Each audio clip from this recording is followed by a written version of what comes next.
Hey everybody, this is the Earn It Podcast. Today is Monday, January 20th, and this is your host. We're going to make it to and through nursing school. So this is going to be an in-depth episode. It's going to kind of replace the Monday, normal Monday, morning motivation. Sorry, I got a case of the Mondays clearly. So this is going to replace the morning motivations because I think that I have identified kind of a need that a lot of folks seem to have. And so today we're going to go in depth with some studying principles and some things that specifically in nursing school you can't do, but also I'm gonna try not to make it too long. But there's a study habit and there's a study method that I do not hear talked about, I do not see discussed, and I think that it's strange because it's it's been around for a while, a long time, but nobody seems to talk about it too much. Even educators, even when I was getting my master's in my education, I never heard this discussed, and I think it's kind of strange. So, first of all, there's some things in nursing school. There's some things to get out of the way. The first thing is there's obviously two people in the audience. There are pre-nursing folks and there are people in the nursing program. So to all my pre-nursing folks, now is the time to get this perfected with relatively little consequences. The reason why I say that is because obviously for prerequisites, it's a big deal to do well and do well the first time, so you don't have to repeat a course to get a high enough grade to get in a nursing program. However, when you're in nursing school, the stakes are much higher. If you do not study correctly or balance the studying with everything else, you're going to end up in a situation in which you score one thing too low and you're out of the program and you're having to repeat an entire semester for one test score. So that's kind of really important. So again, get this down now. For those of you that are in nursing school, the only reason why I am making this be a topic of a podcast there's a couple reasons. One, even those folks that would consider themselves relatively good at studying are struggling or are concerned that they are going to struggle. If those of you, this is your first semester, everything's kind of kicking off. This is for you because what's kind of talked about in the education community is your learning style. Okay. Are you an auditory learner? Okay. Let me just start off with this, just so I can get this out of the way. To a certain extent, that is legitimate. However, if you consider yourself an auditory learner, chances are, if you have to memorize, let's say, 50 different medications, their interactions, their pharmacokinetics, you're not going to do that from listening to it once or twice, even if you're an auditory learner. And the reason why that becomes an issue at this point in time is because, again, you're talking about really high-stakes situation in nursing school, and you have to do all these things, and you're used to it working in other classes. But this is not other classes.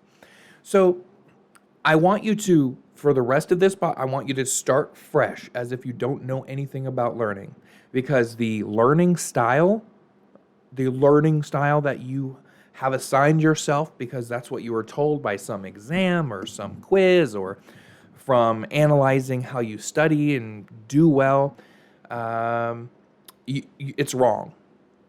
I want you to throw it away for a minute so that you can have an open mind to what I'm about to say. Before I get to the method and what it's called, obviously, I'm going to tell you some personal things, but that are also tainted by the things that I've learned while teaching. I have a teaching background, and it was very intensive. Everyone that I taught had to have a bachelor's degree. Let me just say that.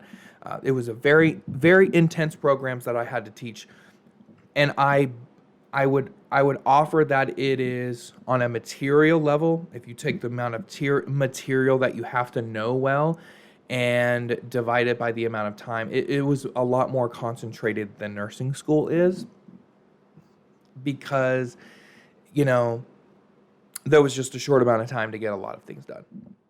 Okay, so there's some things that I'm gonna just tell you. The first thing that you probably heard from, I know some of you for a fact have heard this, at least from your nursing instructors, and that is that under no circumstance should you be cramming for any exam ever. You should not be rushing through any assignments to get them done because you have a time constraint. Okay? There's a reason why this is specifically unique to nursing school. And it's unique to nursing school because you don't just, a lot of time you'll hear, oh, well, you need to pass your final. Okay, well, now I want you to think about, okay, you can cram for a final. You need to pass your NCLEX. That's the one I've been hearing most often. That is not what you should be necessarily concerned about either, because given ample time, you can, I don't know if you would call it cramming for the NCLEX, but you could take all of your notes from the entirety of nursing school and take about 4 weeks and work 1 to 2 days a week, go down to part-time or quit your job, and you can make it your full-time job to review your notes and study everything over and over again, and you could pass your NCLEX even if you crammed for every test in nursing school. But here's what I would say. I would say there is room for cramming, but this needs to only happen under extreme emergent circumstance. Something happened life-wise, you do not have the ability to fully study for something and complete all the assignments that you have to complete on time, so you have got to cram. Don't let that get to you. Like, oh my God, I can't cram. Oh my God, what am I going to do?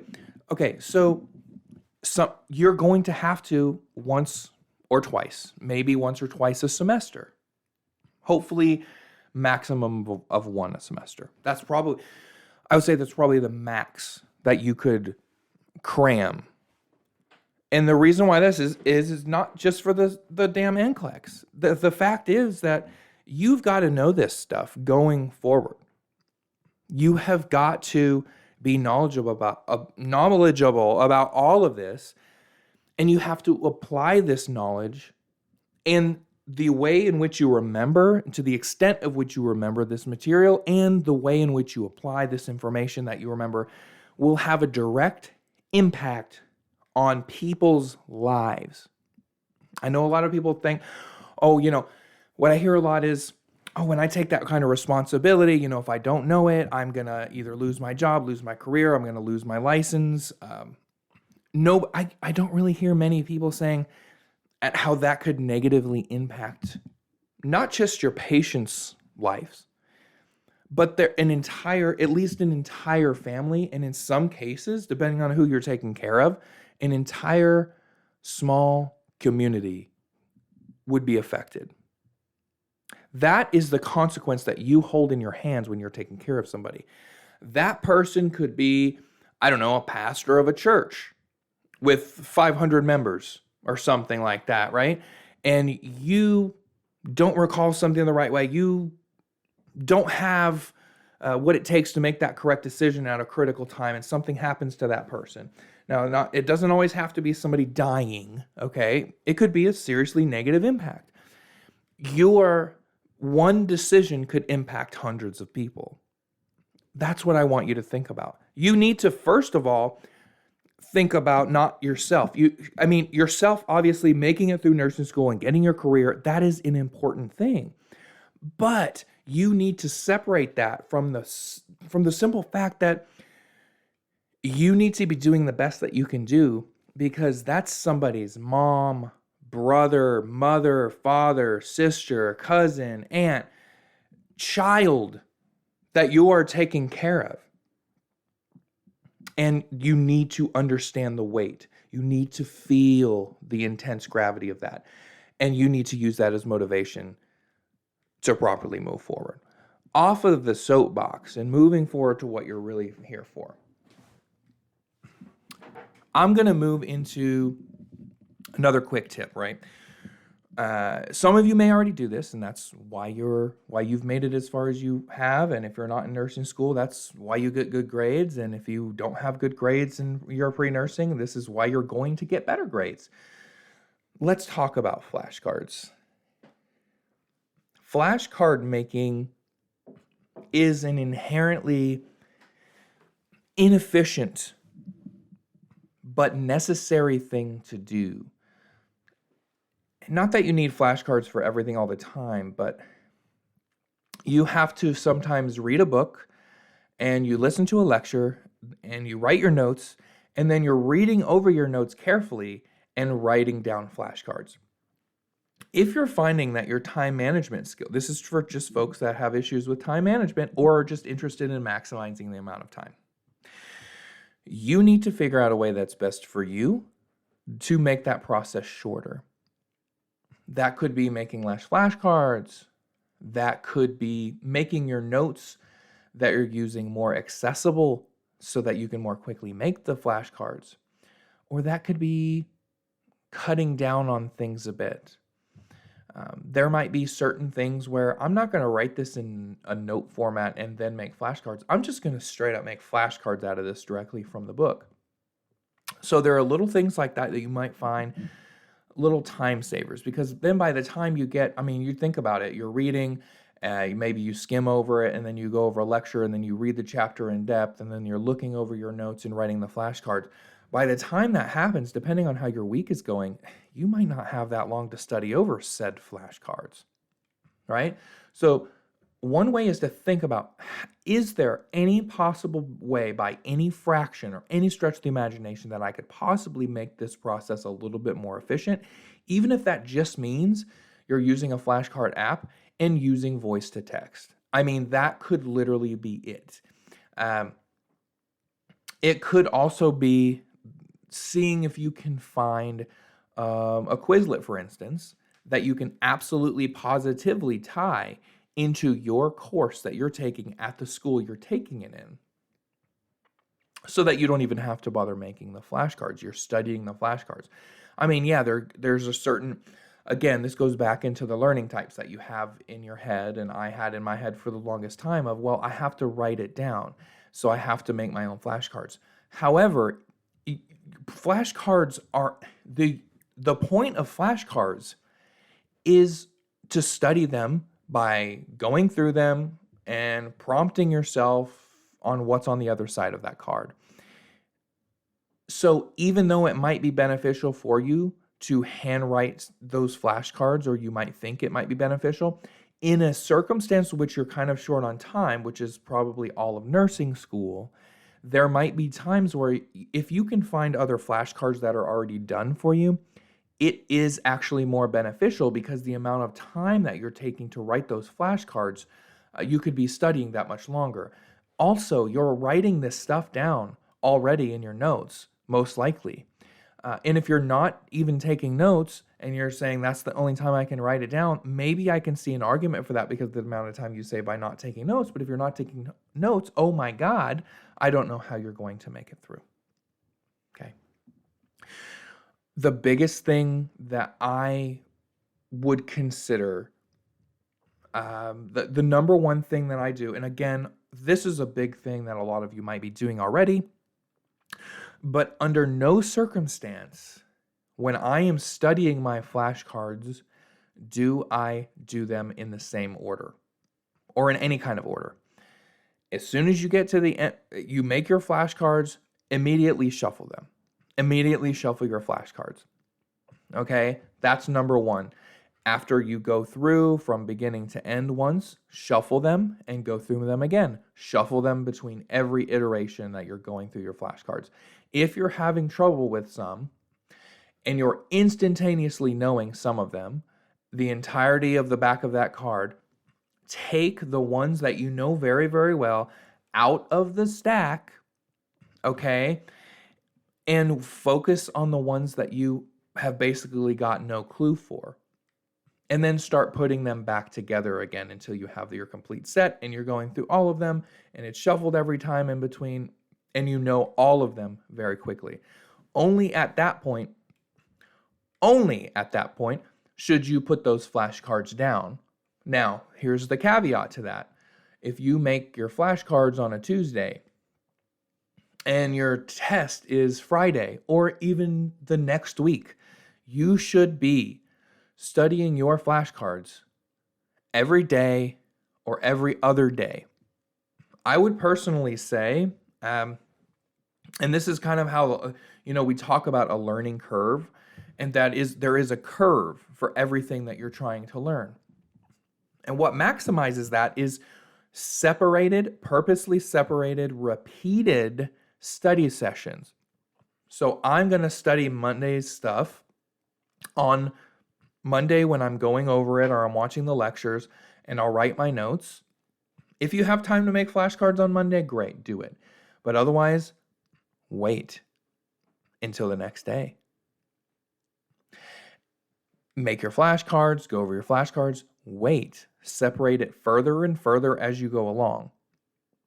Now, this kind of is an interesting sort of segue into the final bit. This isn't just flashcards, though. You have your flashcards and you figure out your thing. You need to, again, separate the amounts, the sessions that you're studying more and more as you go on. And that will put things into long-term memory, which is what exactly what we need, right? We don't need short-term recall. We're looking for long-term recall with everything that we're doing basically in nursing school. So do not, though, let's say it's the day of the test. This is just personal, but there's a lot of successful folks that I talk to. Some of them are physicians. The day of that exam, if you have an exam at 8, 9, 10 o'clock in the morning, do not look at any study material that day at all. Do not do it. Your brain needs to rest before taking this quiz because you're going to get a mental decision fatigue. The closer you study to that exam, the higher chances are for you to have, and that's what it really is. It's decision fatigue. You ever wonder why you go to the grocery store, especially if you have multiple grocery stores or you have to go shopping for a bunch of things, and halfway through or at the end when you're done, you are absolutely exhausted. It's not from all the walking around. It's not from all the driving. It's from the hundreds or thousands in some cases of decisions that you have to make that you're not even realizing you're making. And when you're studying, you are making decisions about what the correct answer is. When you're taking a test, you are making decisions about what the correct answer is. And you will get fatigued from that. Personally, myself, if I have a test the next day, if it's at all possible, I am not looking at any of that material even the day before. Because again, you should be having these repeated, again, purposely separated study sessions. We're not just with flashcards, if you study your notes, whatever. Now, okay, that's enough of all of that. We're doing flashcards, we're doing them out of order, we're trying to figure out how to best make our time more efficient when we're making our flashcards. So let's talk about a sure thing when it comes to studying. There are a lot of different variants and ways to do this. It just depends on kind of your comfort level because it's kind of an odd one if you haven't heard about it before. And you may not exactly understand how to approach this if you haven't done it before. But it has gotten me through extremely complicated topics and subjects. And it's why to this day I still remember a lot of things that I shouldn't remember because I was a teacher for about 4.5 years. The things that I taught, I did not forget. And yes, for those of you that's ringing a bell, I am talking about the Feynman method. Now, I am currently not looking at the Feynman method specifically. I would say that what I do precisely is inspired by the Feynman method, but it's really what the Feynman method requires you to do in order to pull it off that makes you so successful in it. And again, this is for long-term retainment of information. So no matter what your learning style is, that's why I said I want you to just throw that out of the window and don't worry about it so that you can be receptive for this. It does not matter what your quote unquote learning style is. The Feynman method is designed for all and requires all. Look, you're going to listen to lectures. Chances are you're going to take notes. Chances are you're going to write some flashcards. But that's not good enough. It's actually not good enough to do those things. Now, it is for, okay, I have to memorize these medications and what they do. I have to memorize these lab values. But I would honestly argue that even in that case, it's not enough, and I'll explain that in a second. What is the Feynman method? So, this requires you to first study the material. At least go over it once. You need to have notes at this point. So, let's forget about even flashcards at this point. We'll add that. I'll add that kind of integration in later. The Feynman method simply means that you are teaching the information that you are trying to learn. Now, to whom? It doesn't really matter. Some people have a partner or a friend or a sibling or something in the room and actually listening to them while they do this. I've talked to some people who actually do this. Other people, like myself in the past, I just have a whiteboard in my room or in an office or somewhere on a wall. If you're going to a school that has study rooms, they have giant whiteboards in there for a reason. Those whiteboards are in there for a reason that you may not know. I don't know if this is I'm not trying to say I know what the intentions are of the folks that put those there, but what I'm telling you is that is there for a very specific reason. Okay? So the Feynman method requires you to get up generally and teach, but there doesn't have to be anybody there. And in fact, I would argue that when you're first starting this out, you really shouldn't have anybody sitting there listening to you, because if they're getting tired of it or you think they're not interested in it, you catch them scrolling on their phone or something while you're trying to do this, you're going to stop it and you're not going to complete it. So take your notes this is the very bare minimum. You watch your lecture, read your whatever, you're doing the same old. This is why this isn't difficult. It doesn't require you to change anything that you're currently doing, really. You read, you watch your lectures, you take your notes, and then you read over your notes once or twice. Now you're ready for the Feynman method, the basic sort of form of the Feynman method. Then you get up in front of a whiteboard with some dry erase markers, and you're going to play a little game of pretend. And you're going to give a full-on lecture on all of your notes as if there is an entire classroom in front of you. So the first couple times you do this, it may be a little bit weird if you haven't done it before. If you have done the Feynman method before, maybe there's something else in this video that you haven't tried that you might stick around for, but I assume that everyone who knows what this is no longer listening. So you're going to go through it, and then this is going to take multiple times. You're not going to stand up and give a little pretend lecture once on your notes and you're going to be done. The goal is, by the time you stop doing this, and again, remember when I talked about flashcards and we're separating the study sessions, you should do the same exact thing with this. So the first time or two that you do this, you're mostly going to be looking at your notes. And it's going to take a relatively significant amount of time, not too much.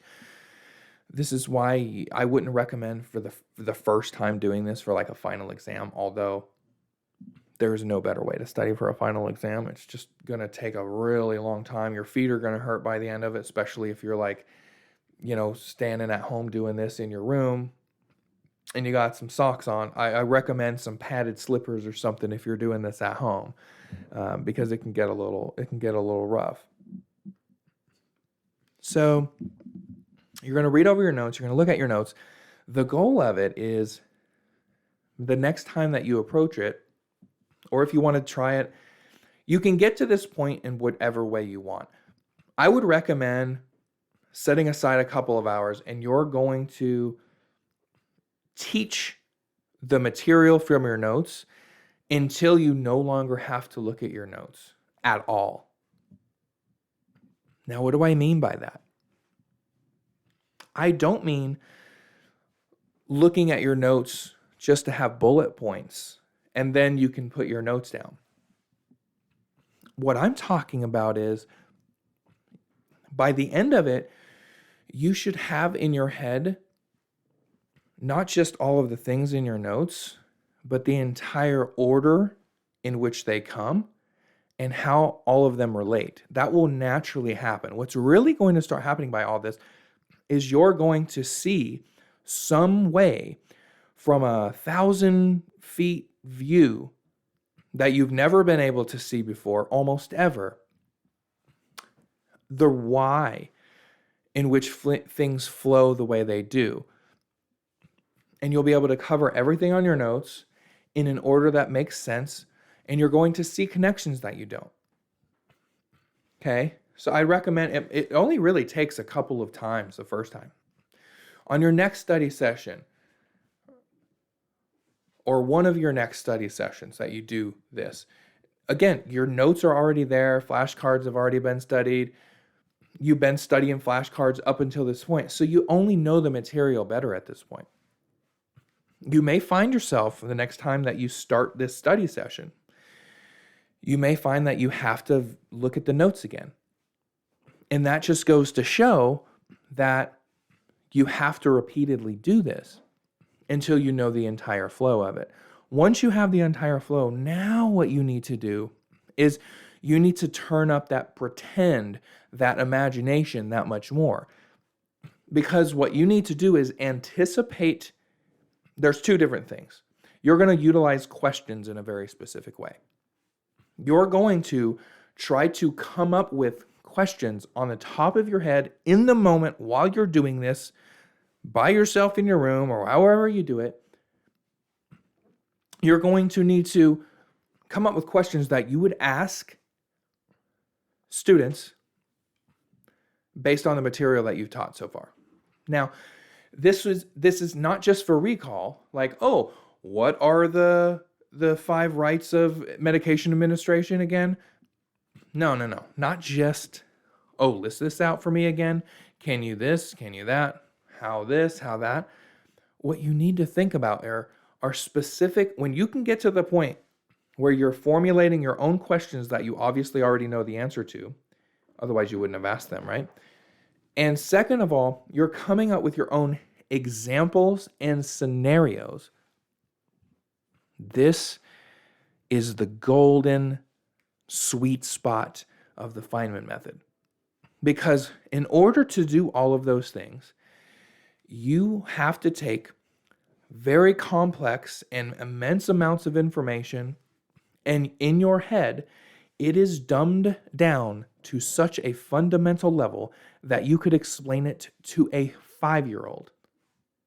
If you are able to make examples up off the top of your head and have and also say a situation, and you instantly come up with questions and answers, and then also anticipate what a student might ask that isn't understanding certain things in the material, and then answer those.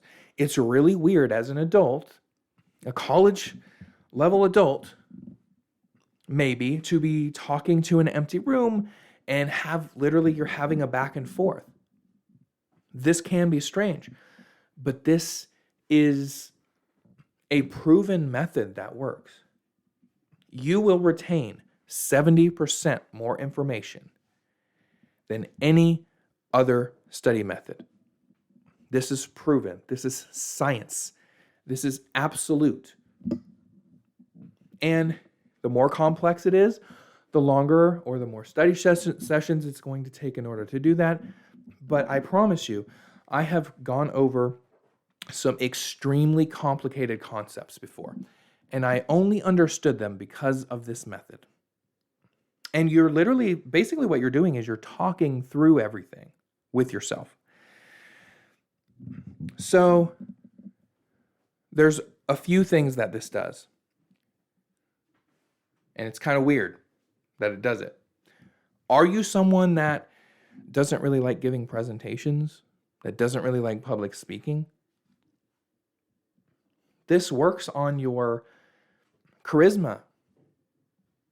The more that you're up talking, you're practicing these things, you're getting a flow of things, you don't have anything written down, you're not referencing any material that's written down by looking at it because it's all in your head. You're going to, you develop, you could develop bad habits from this, obviously, but I don't know how many of you listening to this are wanting to be some kind of professional public speaker, right? Like you might say a lot, you might stand in one place, you might move around too much. That doesn't matter. But what you're going to do is you're going to get comfortable standing up and talking. Take it from me. I assure you that I was not someone that could talk in front of people years ago. But after enough time of doing this, I taught for 4 years. And it was very natural to be able to do that. Okay, so I promise you it's the most effective study method you can imagine. And it's easy to dip your toes into gradually and get comfortable with it, because in order to do it, you have to already understand the material to a certain extent. You don't have to have everything memorized. You don't have to have everything worked out. It's a way to work it out, but you need to be familiar with the topic first. You're not going to get up with a book that you haven't read anything of or watch a lecture on or anything and read out of the book and try to teach it from the get-go and expect that that's going to work, because that's not going to work. It could work to a certain extent. I have definitely done that before. But you basically will not be forgetting this stuff. This is a lot easier of something to do in like a math class. In pharmacology, this is not going to work for anything specific to medications, unless you are trying to just understand the mechanisms that different drugs have, and you're trying to understand like how you can categorize medications based on their in their individual drug classes. That might be something that you could do with the Feynman method, but generally you're talking about concepts, you're talking about pathophysiology, even certain procedures. When you're basically trying to get to the why of all of these things. So you can research more about this if you want. There's another little tip that I have from it, and I'm just going to tell you from, a personal experience. When I was getting my first bachelor's degree, it was very hard material, and I had to use the Feynman method to do it. And after a while, I thought to myself, it's kind of weird to be sitting here and talking to nobody.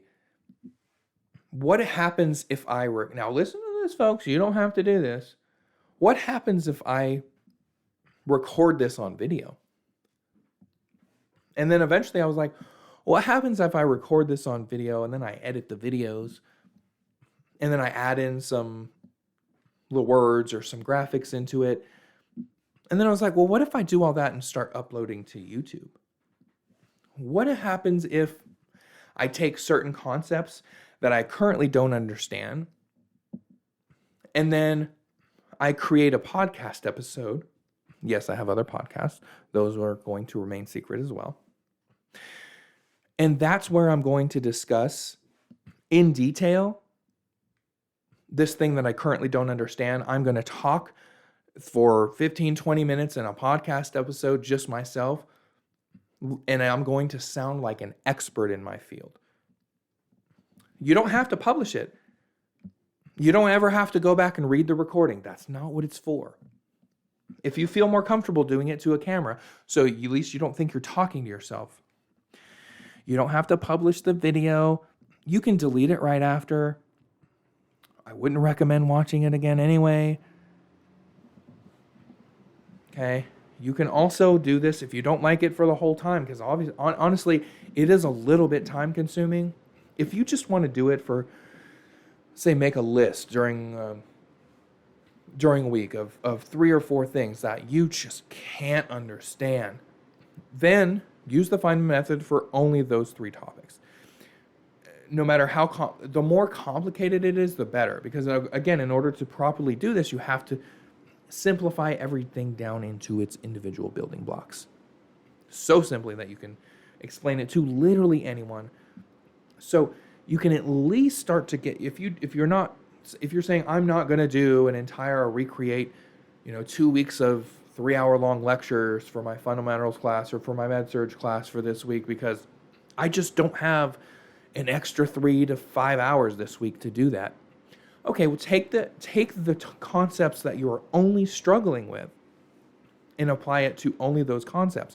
And I can assure you, by the end of it, you're going to understand those concepts just as good as your instructor. And with that, that is all that we have. Thank you so much for listening this far. It's been almost 40 minutes. So also a couple of things real quick. Please do subscribe, leave a comment with any kind of questions. There's a link if you want to be on the show. There's a link in the description of the video to a little Google form you can fill out if you want to join. But really the more important thing is share this with other people. Share it on your social media. If you found this useful, tell us, tell your friends about us. I'm really looking to have more people on soon. Everybody's really busy first of the semester, right? But really looking to have more people on, get more active. The more people that listen to this, the more people that could potentially be helped. If I can just help one person get through a really bad time in their sort of journey, just one person, I like a lot of people need to listen just for a few people to be helped. So it's really important for me to do that. So please do share it with anybody that you can. Thanks so much for listening, and kill it out there.